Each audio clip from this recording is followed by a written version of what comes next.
Okay, number one, turn your car off at red lights. This one, I've heard before. This one briefs well, but in actuality, it's not actually that good of advice. You see, back in when whoever invented this idea, I don't know if gas was, engines were less complex, but actually turning your car off whenever you stop, whether you go to a drive-through or a red light, it actually, uses more gas to turn your car back on these days. And with technology fuel being more efficient than ever, that's actually not really good advice anymore. But if it works for you, maybe it does. All right, 2, don't worry about your personal hygiene. This one is the most ridiculous and out there one that I've ever heard. Basically, some people say this: well, you don't need to use that much soap. If it tells you to use 2, then you should use 1 squirt out of your bottle. Well, do what works for you. Listen, nobody else knows how much you stink. Well, we do after you do. Here's the thing. When you stink, people know it. And if you don't know it, then you will know it. You probably know it before somebody else knows it. With that being said, use whatever products you need to use. Just do not do it in excess. Make that work for you, whatever that means. If you normally use 3 or 4 squirts, you're wasteful with your body wash and all that stuff. Hey, let's see if you can get that down to 2 squirts and still maintain a semblance of humanity that separates you from the apes. But you really don't need to use that much toothpaste though. Like realistically, you only need a pea-sized amount, if that. So this one kind of makes some sense, because what they're essentially saying is your stuff runs out faster the more you use it. So the less you use it, then the longer it'll last. But some people can't stand just sitting in funk. Some people, even though we're in the midst of a pandemic and people are on lockdowns and stuff, some people just don't like to sit in their house and stink. So they're still gonna take showers and maintain themselves, even though they don't have reasonable contact with people. It's not likely, but they're still gonna do it. So like I said, my advice is do what you need to do, because telling somebody don't wash your hair and don't brush your teeth and don't wash your hands, that's kind of counterproductive. You're actually gonna make this person more prone to get some kind of disease or sickness and then spread it to other people. It's not a good idea. Number 3, okay, so I've heard this one a lot. Put a pitcher of water next to the sink so that when you're waiting for the hot water to actually warm up, you're not just wasting that water and all that stuff. That's good if you don't have kids, because if you have kids and your kids just don't really care, like a lot of kids don't, if you put a pitcher of water next to the sink and they're young enough but old enough to reach for stuff, guess what's gonna happen to that water? It's gonna get yanked down right off the countertop and splash all over the floor. However, if you have some older kids and they see a pitcher of water, they know what you're doing, then you can be able to pour it in the dog's dish or take it to the garden or whatever. Remember, just be mindful if you're gonna use it for the garden, because there's only certain times of the day that the plants actually need that water. Anything else, like if it's really, really hot outside, you're really not doing anything for your plants, you're just hurting them. And if it's really cold outside, why are you watering like that anyway? So be mindful of the time of day and the climate that you're going to use this water for. Now, if you have like a pure water filter or a Brita or something like that, yeah, you could just reinvest that back into your water pitcher and then you're good to go. But if you don't, then just having a cup of water just sitting on the counter hoping that somebody's gonna drink it is actually more wasteful than just letting it go down the sink, believe it or not. Okay, number 4, marry somebody frugal. On surface, this actually sounds like a really good idea. Yes, you want to marry somebody who is not high maintenance, who is not going to try to run your credit cards up, who's not going to, step out on you with a sneak purchase. We talked about that before, because we believe in continuity and continuity on this channel. So go back and watch that video if you want to know what a sneak purchase is, so you can stop lying to your spouse about doing that stuff. But herein, the devil lies in the details. So if your parents, like most parents, drill into you something that they want you to do, then you're gonna grow up thinking this is okay. Case in point, if somebody tells you, son, when you get older, make sure you marry a simple woman with no debt and she doesn't want much out of life, you're going to settle. And when you settle, this is what's gonna happen. You're going to fetishize that thing that she can do, which is be frugal and not really have much else going on, because that's all you're looking for. And when something becomes a fetishization or a kink, we'll just say it, it'll just become a kink to you, then that means that's all you're going to look for in a person. It doesn't matter what other features that they have. They could be a very abusive person, but you're just like, but she saves me money though, I love her. No.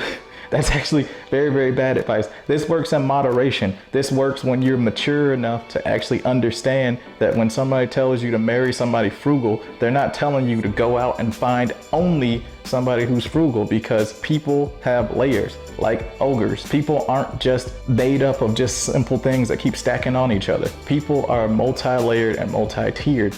That means if you're really digging somebody and they're really digging you, and you always bring up how you don't like to spend money, they're going to know that. They're probably, if they really want to be with you, they're going to adjust their life accordingly, because that's what they want. They want you. They want to be in your life. If you keep on like bending over backwards for somebody else and you're being fake to yourself, that's what you get. That's exactly what you're gonna bring to yourself. So marry somebody frugal within limits. Like, marry somebody who compliments you. If you're already a super saver, then don't marry somebody who's a super spender. And don't try to change them if they are a super spender and you're just now found this out. It's a little bit too late for you, but you can have those money talks. Like I said in another video on this channel, have money talks so y'all can actually see what you're doing with this money and where is it going. And if they start saying, well, it's my money, then you need to actually adjust fire in this relationship and figure out if you're getting what you actually need out of this relationship.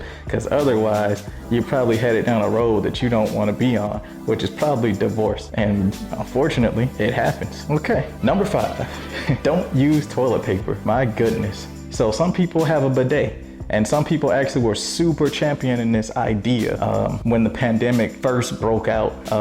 Everybody was taking toilet tissue, and every toilet tissue, even Scott's was gone. You have to be on some really hard times in your life if you're willing to go buy Scott's. What I'm telling you is, don't give in to this one, because then they will start championing other things that don't make any sense. You can actually damage your septic supply if you say, oh, you could just buy a Cosmopolitan magazine. It's trash anyway. It deserves to be. No, you can't just flush anything down the toilet that you want. That's how you create packages and blocks in your septic tanks and in your plumbing. Would you rather pay $200 to a plumber who is really just gonna come disconnect one piece from another piece and then take that piece out and see, yep, you got poop and you got Cosmopolitan magazines in his little thing. Let me take care of that for you. Or just use toilet tissue, or go wash yourself. Take a shower after you poop or something. I don't know, but don't listen to people who say don't use tissue. It's not a good idea and it's not a good look. You can actually do better for yourself if you buy baby wipes and then just put them in a plastic bag and throw them away.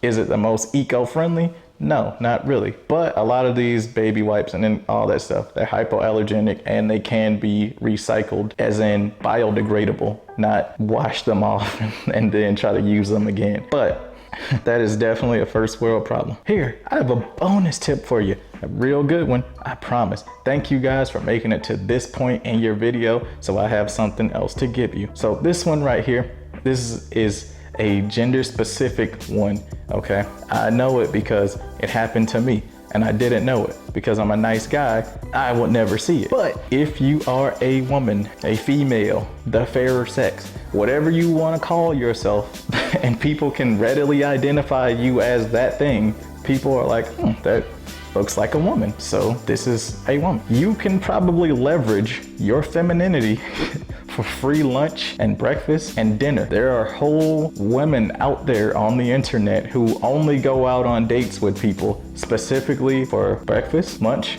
or dinner. If you play this right, you won't even have to do anything you don't want to except have casual conversation. Meet up at Starbucks for an expensive coffee. The man's usually always gonna pay because that's how we're brought up. We're brought up to pay for stuff, especially the first date. You don't want her to think that you're some kind of broke joker. So of course you're gonna make your side split. You think there's a possibility of a future. She's probably thinking, I don't really like this guy, but this is a venti or whatever it is. I don't know, I don't go to Starbucks, but you know, you get the coffee in the morning and a cookie or whatever it is at Starbucks, and then you know you have a lunch date where somebody will take you to hopefully not Chili's or Applebee's, but if they do, 2 for $10, just saying. But I'm pretty sure most guys use the 2 for 10 tactic.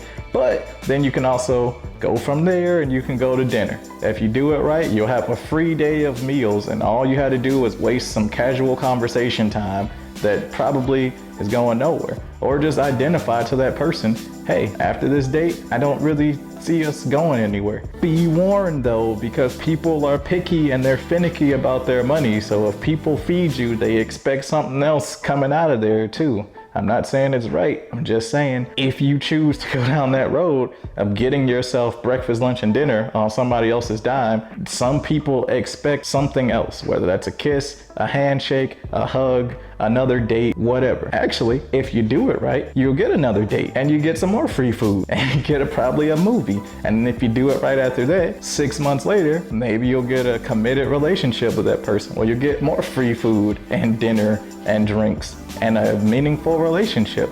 And then you get married and then you'll have a great life, hopefully.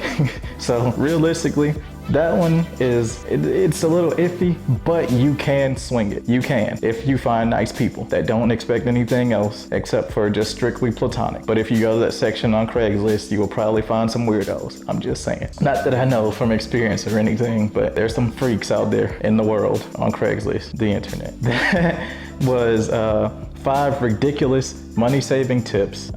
If you guys like this video, you like that crazy content or whatever, go ahead and tap on that like button. And if you want to see more crazy content like this, or please just go back to the regular stuff, tell me how to save my life and get more money, then we'll do that if you subscribe, because you don't get to make any kind of requests if you're not a subscriber. So yeah, gotta leverage it. Anyway, if you're already subscribed, make sure you hit that little bell notification icon so you can get abreast. That's right, I like that word, abreast of all the kind of updates that are happening every time a video comes out. This is The Life You Have with Tez. That's me, and see ya.